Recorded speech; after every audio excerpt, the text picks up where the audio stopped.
There's a disconnect, often a disconnect, between your primary care physician, the insurance companies, the people who are providing you your meds, your pharmacists, and they're all talking to you, and if you're not alert, if you're not on your JOB, you're going to miss something, or you may not be able to get the treatment that you actually need. I'm delighted that you guys are working on issues like this, because by talking with one another, I think we'll be able to address things like that and resolve them. And that's what my hope is, and that's why I'm here today. I thank you for inviting me, and I look forward to working with one another.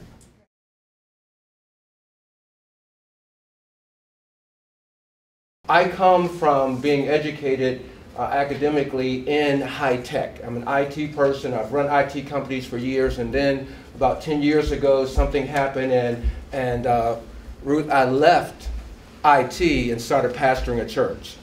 And so I go to the church, and I'm going to bring IT to the church. What a mistake. What a mistake. And what I learned is that my almost 400 people are definitely high touch. The community does not have true high-speed data access. And that plays a big deal when we're talking about high tech versus high touch.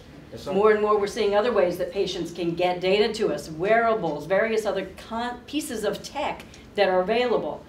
But the question ends up being, is this high tech really against high touch? Or is there some way that high tech helps us reach out and create some high touch?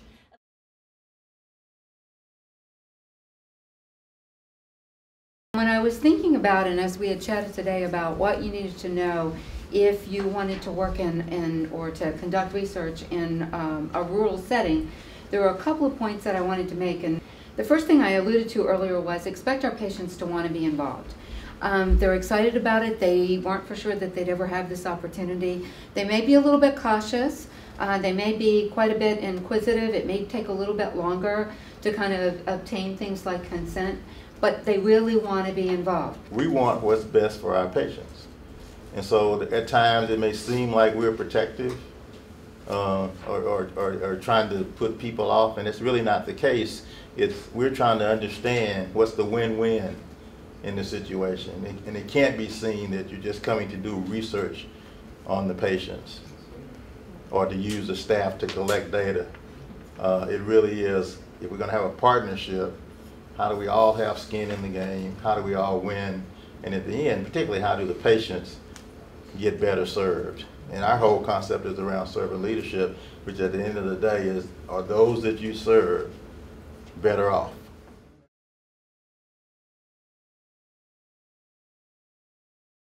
I started exercising at the age of 56.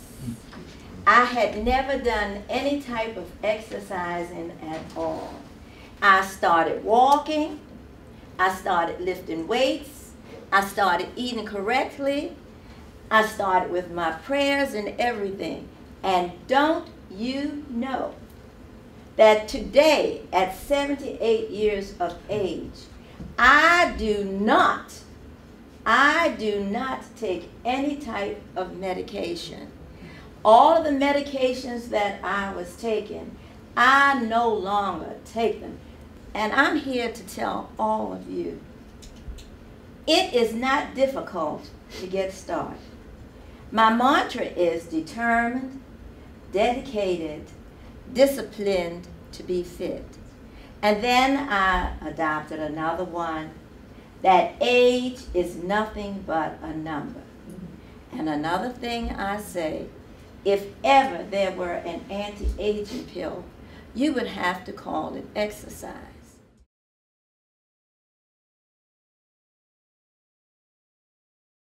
Do not be afraid for standing up for what you believe.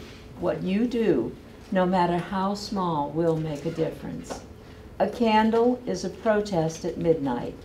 It is a nonconformist. It says to the darkness, I beg and dare to be different.